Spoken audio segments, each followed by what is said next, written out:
If you work in quality control at a candy factory, you know strict safety regulations come with the job. It's why you partner with Grainger.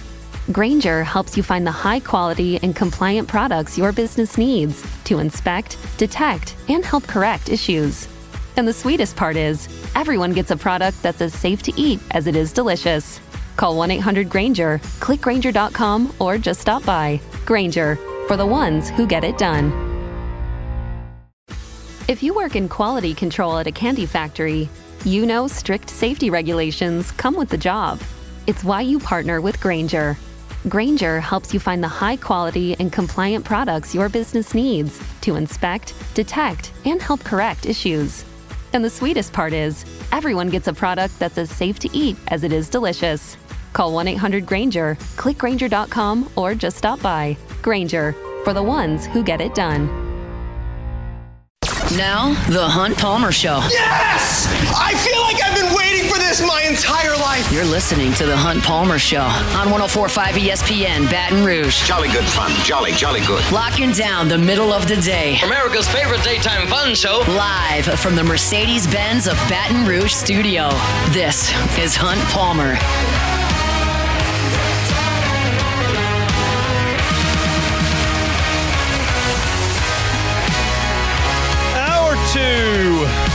Not a Monday edition, Tuesday edition of the Hunt Palmer Show, 104.5 ESPN Baton Rouge. Appreciate you starting your work week with us. Probably a couple of you listening out there who aren't working this week and you're not in school this week because it's spring break. Appreciate you locking us in as well. LSU and Louisiana Tech tonight from the box. LSU's unbeaten in midweek games this season. You know, last week I told you I was just really had a weird feeling about that midweek game. Thought LSU might be in some trouble coming off a tough weekend. Looked like, hey, you got a good Louisiana Lafayette team playing well. LSU didn't have Zach Callen or Kason Evans available because they had pitched a lot on the weekend. And thought, it could be some trouble. And LSU scored 9 runs in the first inning. So much for that. Now, you could say that I'm jinxing LSU by saying they hadn't lost a midweek game all year, and that may be true as well.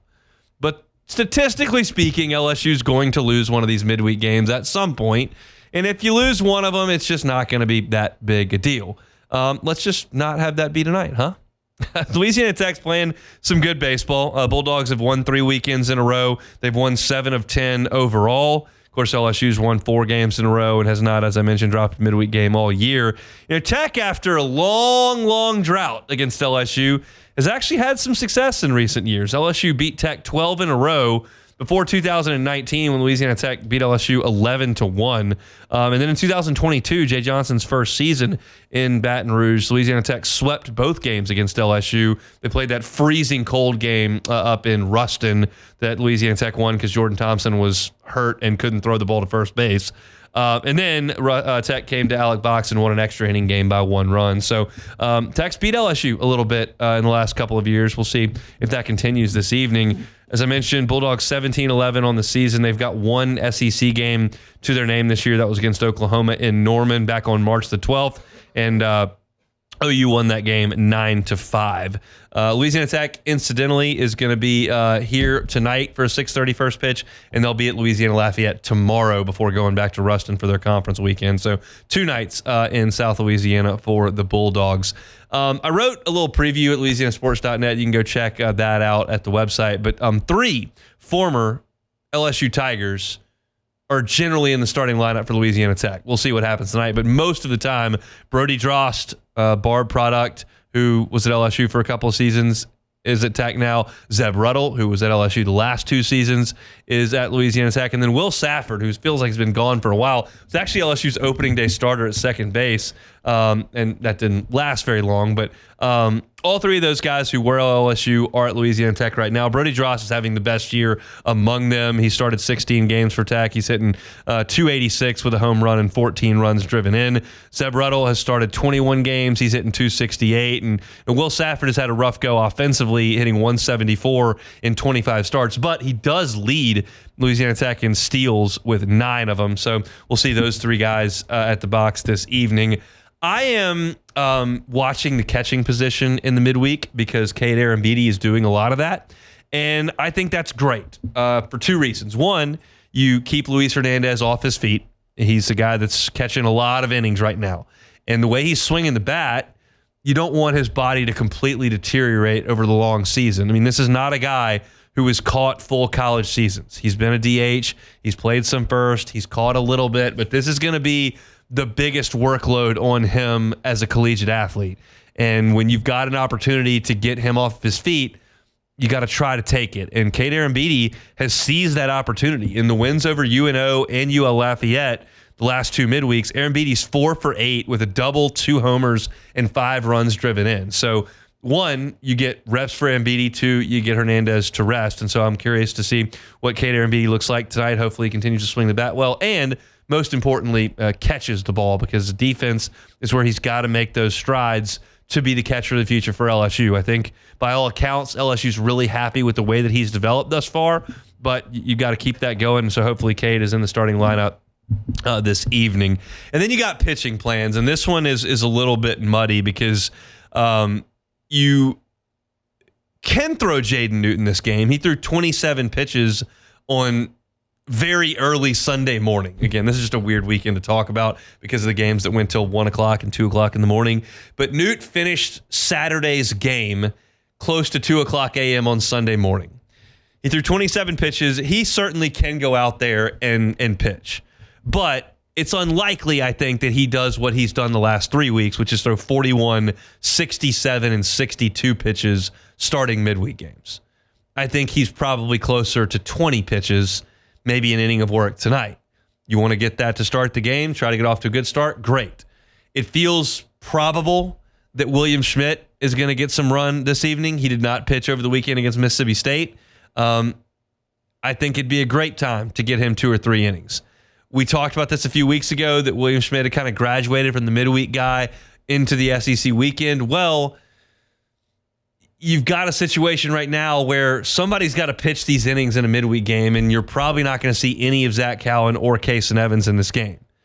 So you got to get some length out of somebody. And Newt had been that guy.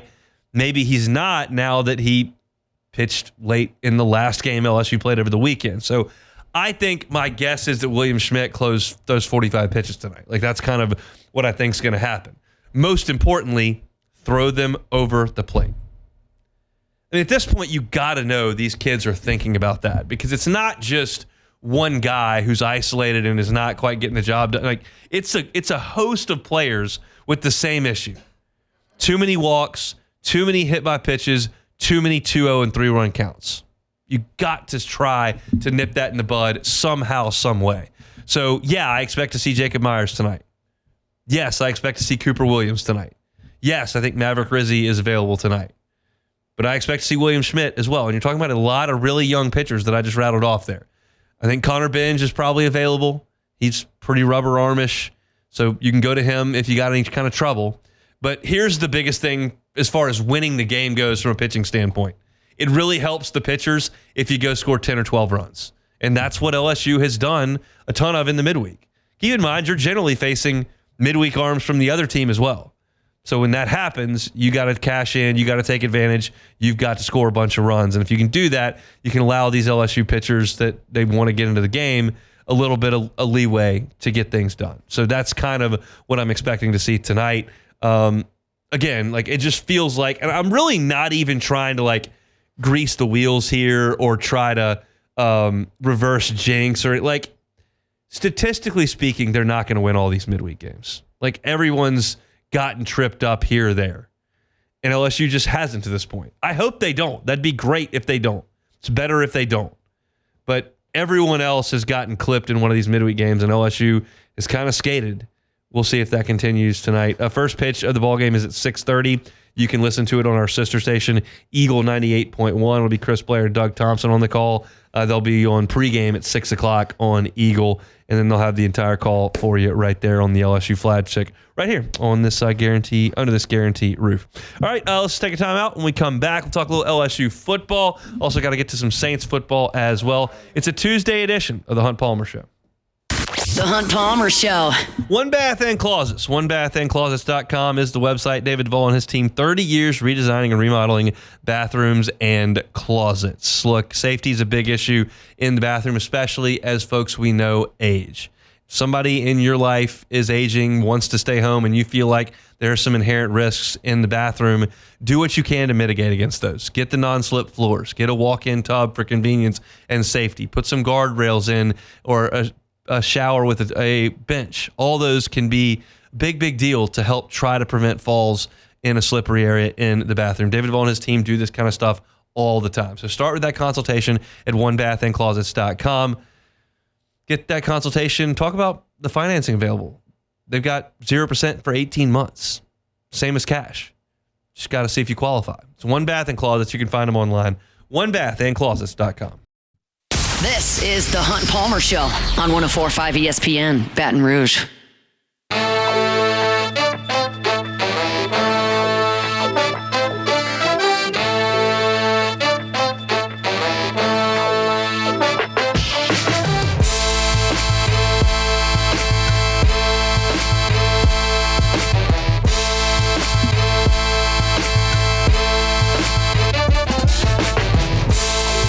We'll talk to Sharief Ishaq in 15 minutes about the New Orleans Saints.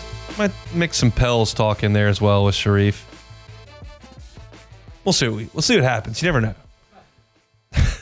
Jordan, host of Pelican Scoop, who does nothing but talk Pels, says please don't talk about the Pelicans. That means a lot. Let's talk some LSU football. Today, when I was thinking about the LSU football segment I wanted to do, I had a couple things written down, and I decided to gravitate towards the defensive tackle side of things. And the reason why is because I think defensive tackle may have the lowest floor. If you work in quality control at a candy factory, you know strict safety regulations come with the job. It's why you partner with Grainger. Grainger helps you find the high-quality and compliant products your business needs to inspect, detect, and help correct issues. And the sweetest part is, everyone gets a product that's as safe to eat as it is delicious. Call 1-800-GRAINGER, click Grainger.com, or just stop by. Grainger, for the ones who get it done. Of any of the position groups that we've spent a lot of time talking about. Like, quarterback's floor, I guess, if Nussmeier went out, would be very low. Because you're talking about going to Michael Van Buren, who played last year, but, that's not what you're looking to do, I guess I should say.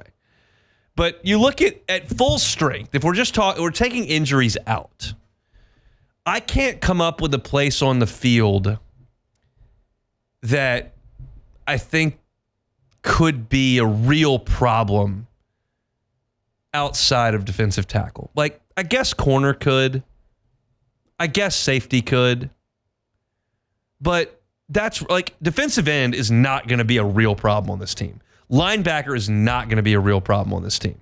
Wide receiver is not going to be a real problem on this team. Running back is not going to be a real problem on this team. Tight end is not going to be a real problem on this team. Now you get to the offensive line, yes, we can have that discussion. It's probably offensive line and defensive line. And that's an uncomfortable thing to sit here and talk about because that's the line of scrimmage that you've got to win. And I'm not telling you at all, not at all, that it is going to be a problem. It is going to be a big problem. I'm telling you the potential exists for some real issues. Now, let me paint it sunshine and roses for you real quick, and then we'll get into what I actually think. But let's paint the sunshine and roses of defensive tackle. Jacobian Guillory is a sixth-year player. He's 6'2". He's 320 pounds. He had a phenomenal fall camp last year before the Achilles injury after week 2. And he is a veteran presence that has proven he can play in the SEC. Never been a full-time starter, but he can play. And then you've got Ahmad Bro and Dom McKinley. Bro turned heads early in his freshman year last year. Gained some weight from when he was a 4-star edge player coming out of Ruston. Actually moved his way all the way down inside.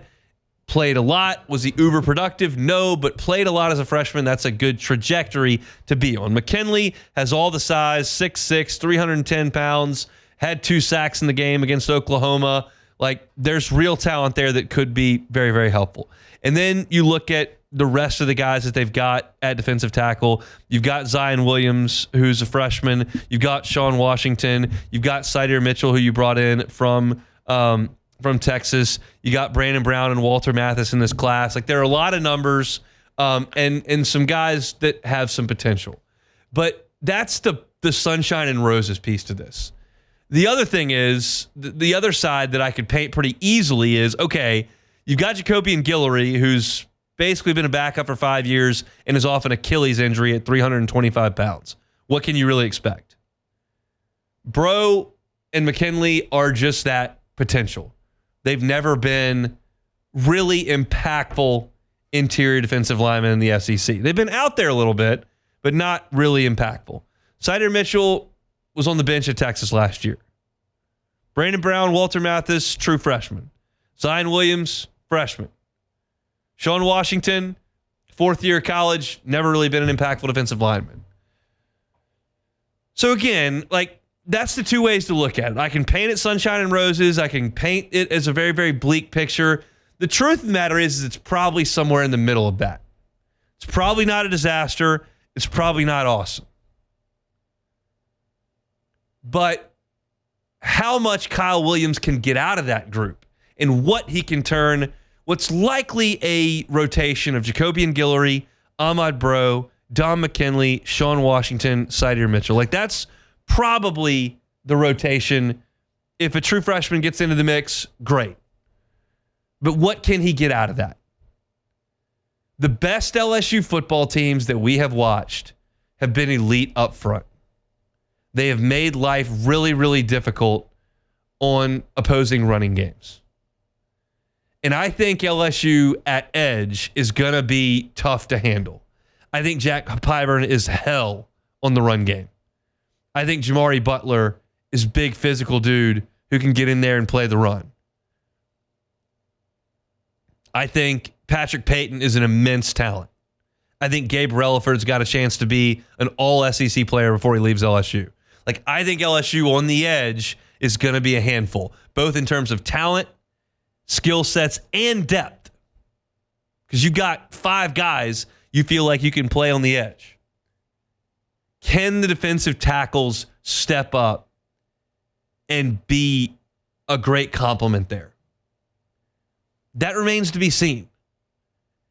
And if it doesn't happen, and you do give up a lot of yards on the ground between the tackles, and you don't create a lot of pass rush from the interior, and teams do push you around, well, you're going to have trouble accomplishing your goals.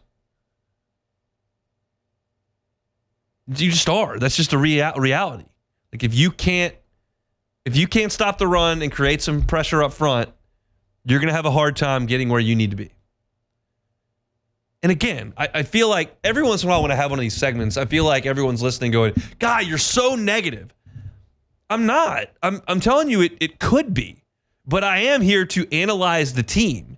And I'm telling you right now that I feel better about a position group that has Chris Hilton and Arian Anderson and Berrien Brown and Xavion Thomas and Kyle Parker and Nick Anderson than I do about a position group that's got Jacobian Guillory and Ahmad Bro and Dominic McKinley. I feel better about the talent level of Caden Durham and Caleb Jackson and then Harlem Berry than I do about this group. I just do. I feel better about the skins on the wall that Garrett Nussmeier has as opposed to Jacobian Guillory. I don't think any of that is overly negative. I think it's just the reality. And every single team comes into a season with a few question marks. I had questions entering the season about what Daniel Dickinson and Stephen Milam could be in the middle of the infield. I think we've got our answer. They're freaking awesome. And there's a chance after a month of football that I look up and I go, nobody can block Ahmad Bro or Jacobian Guillory. They're just crushing people. And if that happens, then I'm going to look at this LSU team and go, well, they're going to be good on defense. I know they're going to be good on offense. This is a playoff team. But I'm just telling you that in my analysis of the team, I can see a situation where you don't have anyone who's sniffing all league type honors in the interior of your defense on the line.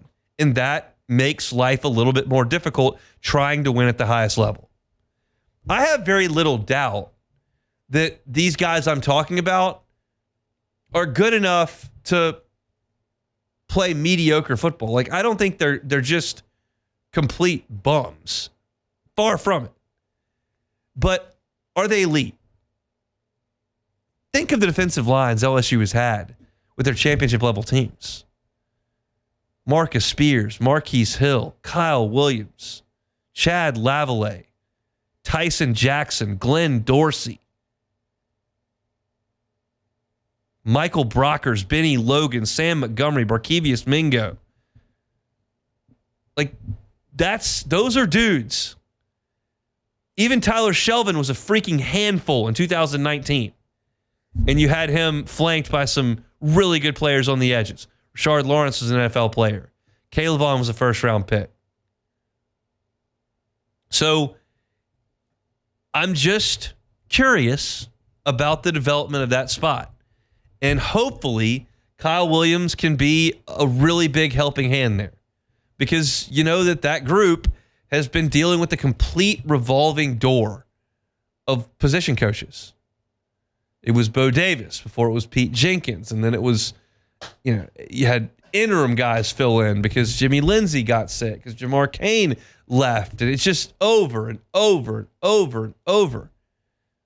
Hopefully Kyle Williams brings a little bit of stability. Hopefully he's the guy that turns the light on for some of these guys. Certainly Ahmad Bro has a history with him, has a relationship with him. And if those guys can come along and be tough to deal with. And we heard, last week, the discussions of what Kyle Williams is teaching. They don't want to be space eaters who let the linebackers roam. They want to get upfield and make some plays. If they do that, I think LSU's a playoff team, because I have fewer questions about what goes on around the rest of the field and more right here. But that's just me. And we're just talking a little spring football here.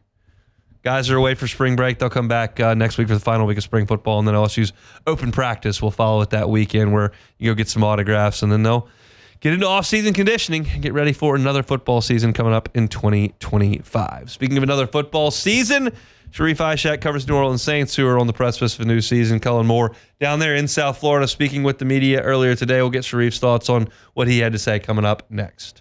The Hunt Palmer Show. Highland Insurance Group, HighlandIG.com is that website. Jonathan Carver and his team, just phenomenal folks to work with. They're experts in the insurance field. A lot of times you'll get a phone call from an insurance broker that says, hey, I'll save you 9%. Send me your policies, I'll shave some cost off. And that's one way to handle your insurance program. You absolutely can do it that way. Try to cut coverages here or there, jack deductibles up, make sure that your premium is as low as possible. That's one way to do it. And certainly the Highland Insurance Group takes into consideration your premiums. But the thing that they are most concerned with is that your policy responds properly when there's an issue. Whether that's a storm, whether that's a car accident or a lawsuit, whatever the case may be, you need your policy to respond properly. You spend a bunch of money up front. You don't want to spend a bunch of money on the back end. That's what the policy's for. And that's what they pride themselves on.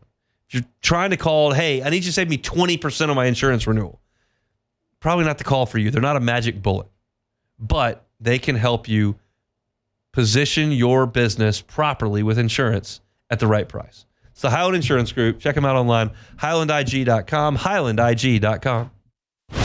You're listening to The Hunt Palmer Show on 104.5 ESPN, Baton Rouge.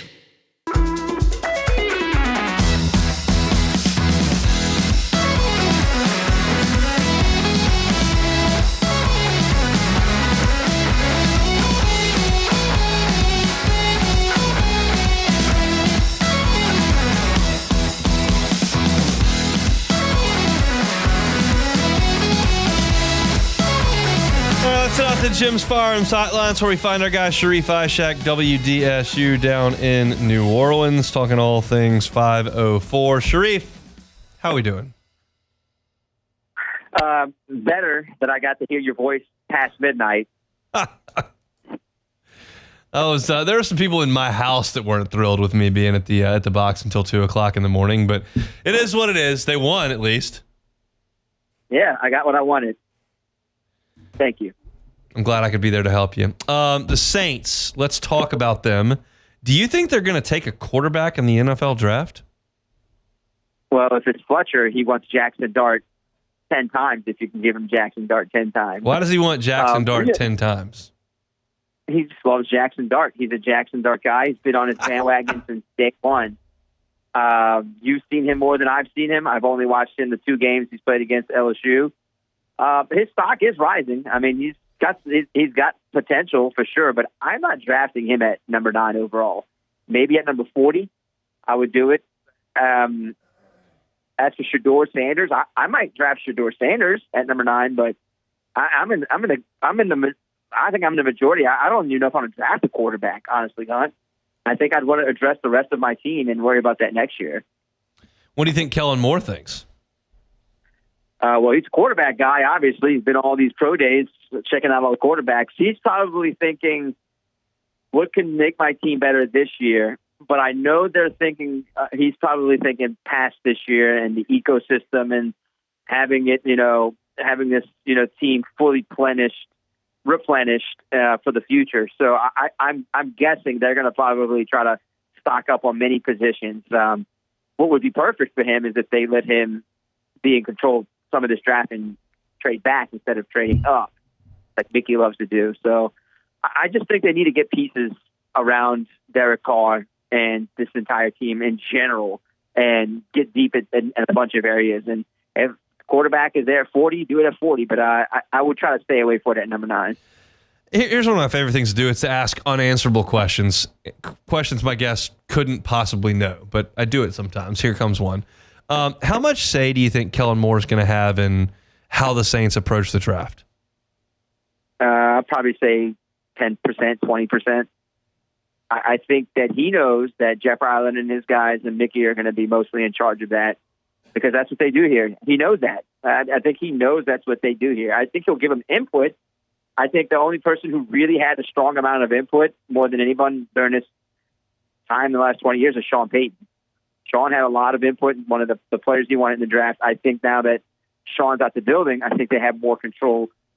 Jeff Ireland, his company, and Mickey Loomis, they have all that control in the front office in terms of what they want to do in the draft. I think that they'll ask him, hey, what do you need in order to, be successful here? Like not this season, but maybe next year and the years after that.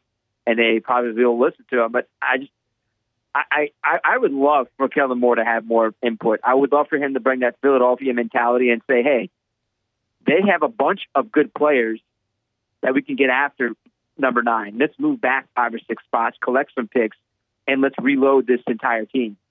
But are they going to listen to him? They might say, no, we're going to move up now and get you this guy. So I just wish that's kind of the way they would go about things. But I think he's going to have a little bit of say-so, but not much. It's just interesting because everyone is saying the same thing outside of the organization. It's like, y'all need to take a lot of players in this draft.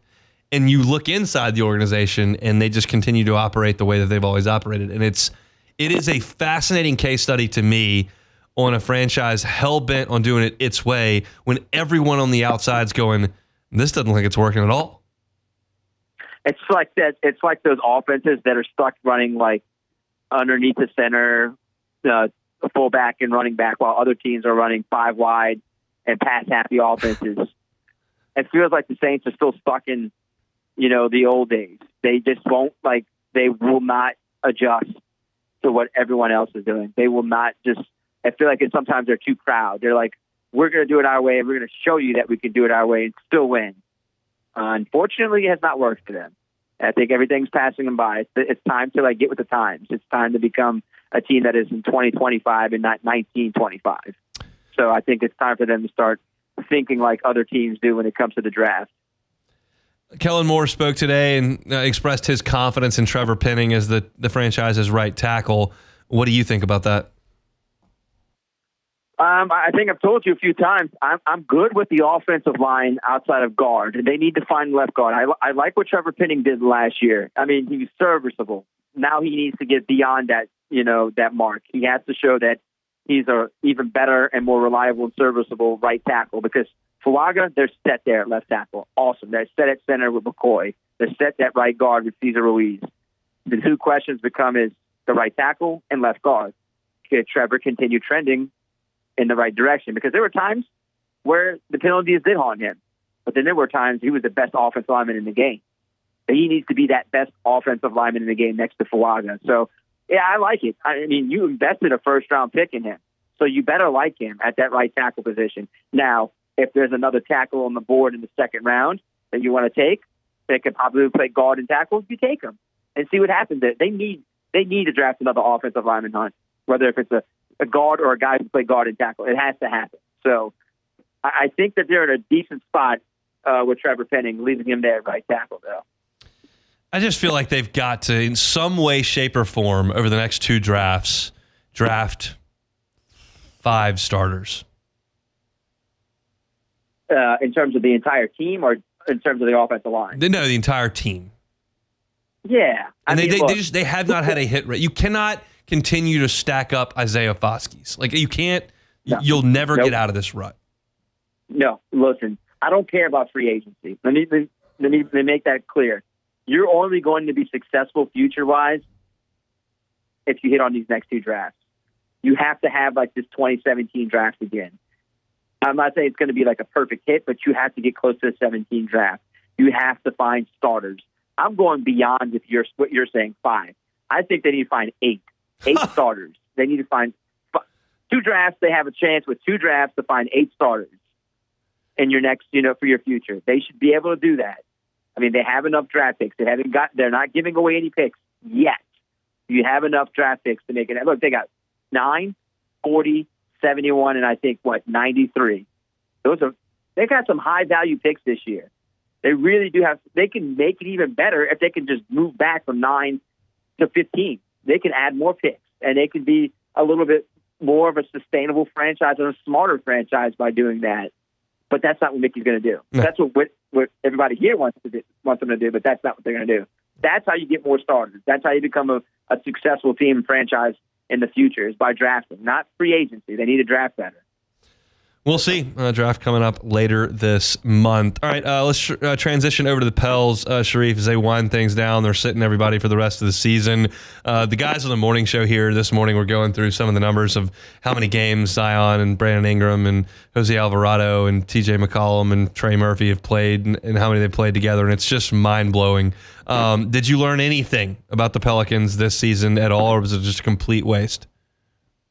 It's complete. I mean, look, I don't want to call it a complete waste, but it was kind of a complete waste. Whenever those 5 guys have missed, the guys are out for the season, all 5 of them, 196 games total. It's not great. It's not great when all 5 of those starters have missed 196 games. So incomplete for me, because I have no idea what this team is going to look like when they're fully healthy, and it's just not good. I mean, I went through all of Zion's seasons in terms of games played, 214. I mean, that's not great. I think it was like 24, 61, 0, 29, 70, and 30. He's missed 258, played in 214. Jeez. But I will say, the 30 games he did play in this year, especially the back half of the season, were pretty awesome.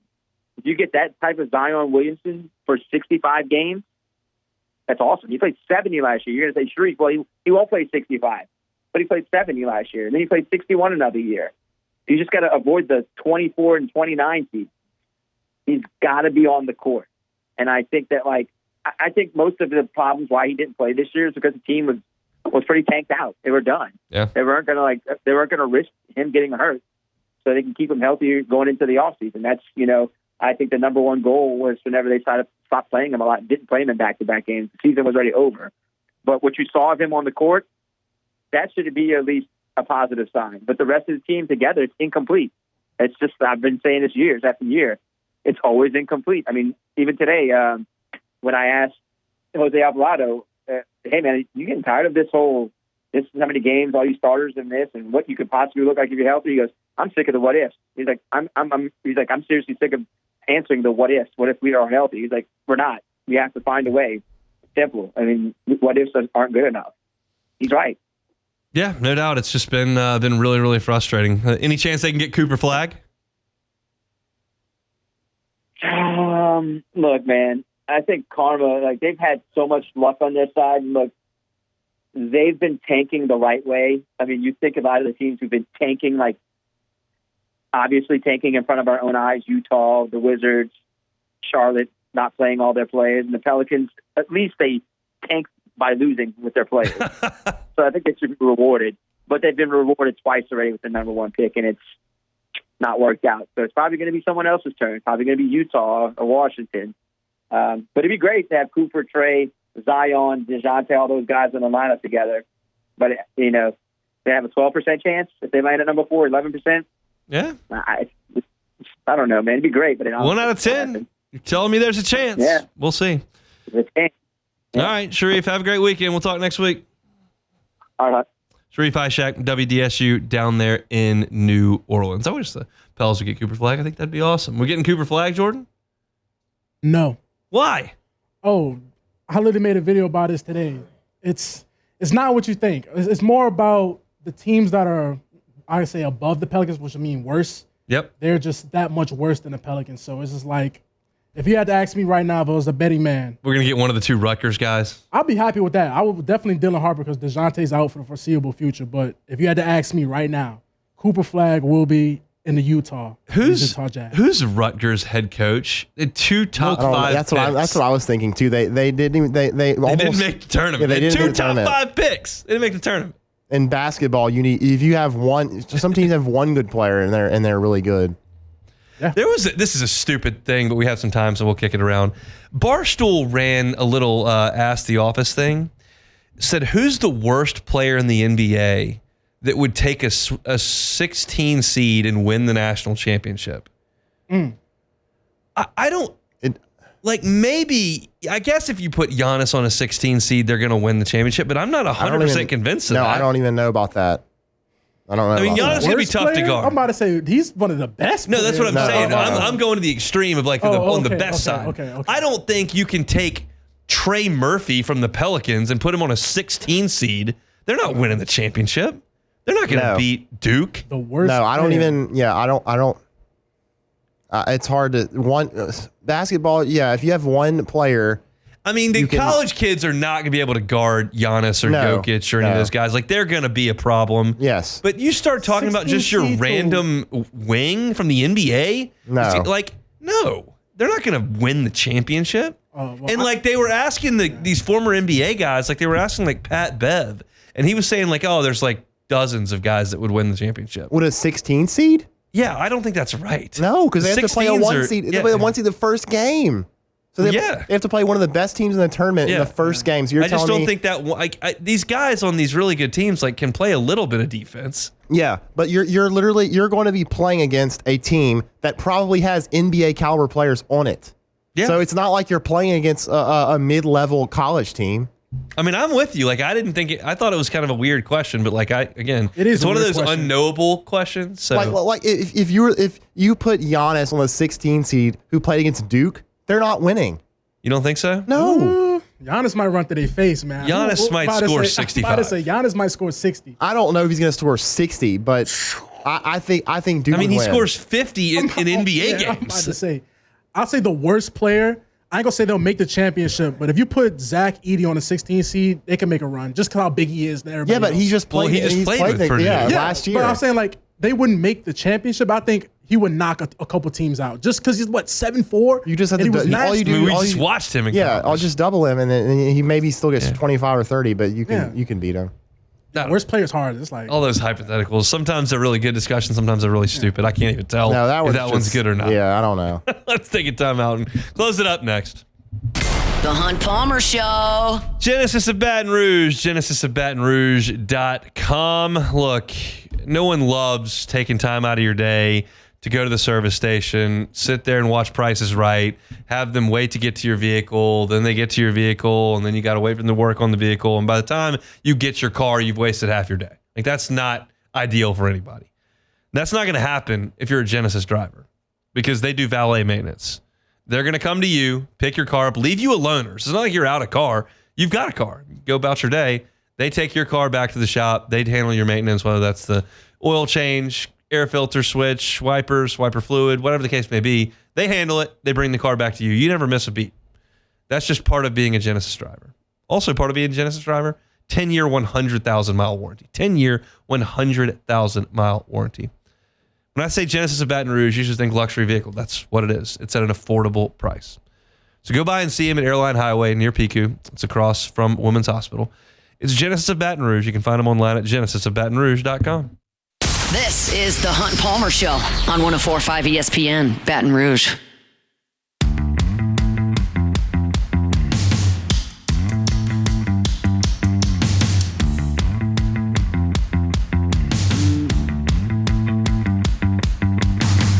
.104.5 ESPN Baton Rouge and the Baton Rouge Clinic bring you the 2025 Dreams Come True Radiothon. Dreams Come True is an organization designed to help grant dreams for children with life-threatening illnesses and their families.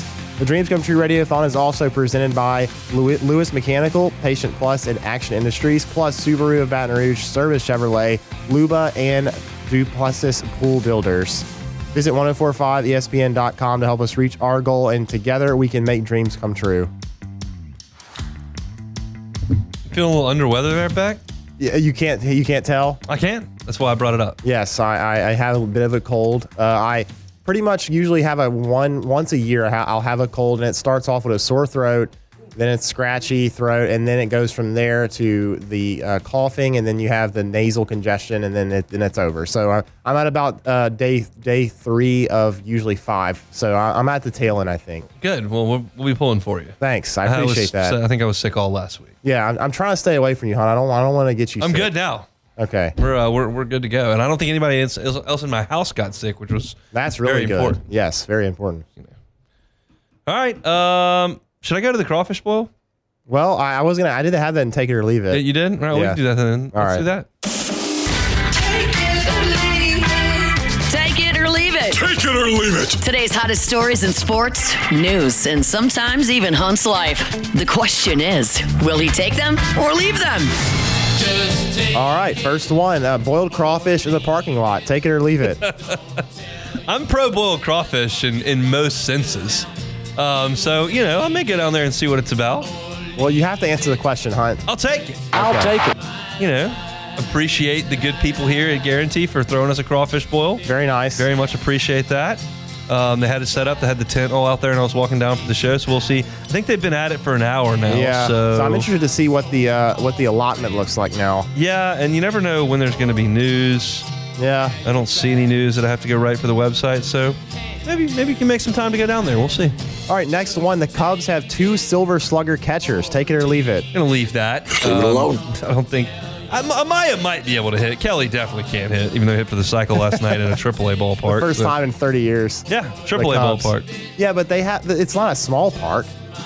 It's relatively big. No, it's fine. Like, it had nothing to do with him, but it's just a stupid place to play baseball. It is stupid that they are doing that. I agree with you. Seiya Suzuki had to run from the dugout out the fence to go to the jog to go take some swings. Oh, yeah, he wanted to go take some swings in the batting cages. That's what I was telling you during a break earlier. The batting cages are behind the stadium, like 100, 200 feet away from the back part of the left field. Awesome. So he had to jog all the way from the dugout to there to take some swings. So, yeah. Way to go, A's. Yeah, real good. They're going to be there for 3 years. Yes, they are. 3 years. All right, last one here. Veteran MLB pitcher Lance Lynn has announced his retirement. Good riddance. Take it or leave it. Take it. I'll take it. Where did Lance Lynn go to college? I don't know. SEC school. He was their ace. Ole Miss. That's correct. Oh, this is a random Ole guess. Miss Rebel. Random guess. Ole Miss Rebel who pitched for the Cardinals. We don't like that. Yeah, that's really bad. That's bad. He also pitched for the White Sox, who I also don't like. Yeah, really bad. Lance Lynn might be a great guy. Don't know. Never met the guy. Either, but he went to Ole Miss, was the ace there. A lot of years for the Cardinals and White Sox. That's just a big Ole Miss. That's just not going to. I don't know you could do much worse. Yeah, that's about as bad as it gets. Maybe go to the Brewers, too, just to round it out. That's bad. Have the Brewers had any SEC guys? Brandon Woodruff, Mississippi State to the Brewers. I sent you the annual text about Miller Park and starting up operations there. Guy just he really had to go. Not using the bathroom at all, just using the concourse as a bathroom. That's bad.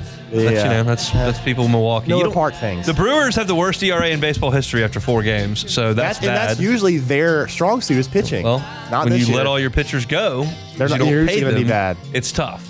So that's good. But look, Brewers fans, it's almost Packers season, so don't worry about it. Yeah, it is. That's it we got. That's all we got. All right. Saints are bringing in Quinn Ewers for a top 30 visit.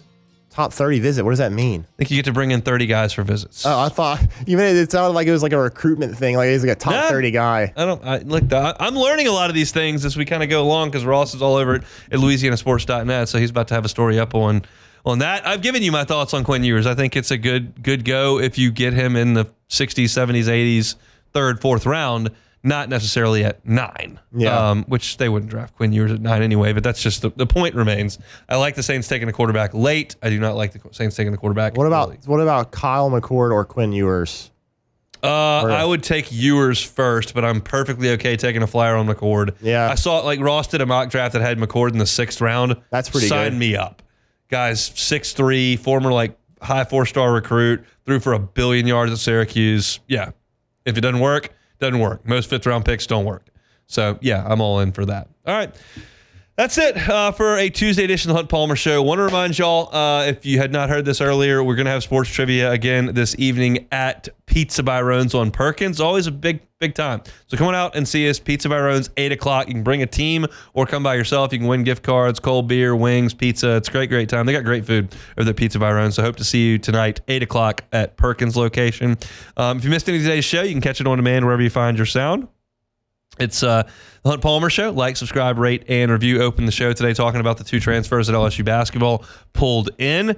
Kellen Moore had some quotes from down there in South Florida, so we talked a little bit about that. Glenn West talking Tigers at 1:30. Buzz Williams headed to Maryland. We mentioned that a little bit briefly. LSU and Tech tonight, 6:30 first pitch. My preview is at the 2 o'clock spot in the show, also over at LouisianaSports.net. Some LSU offensive line, defensive line, and Sharief Ishaq talking Saints.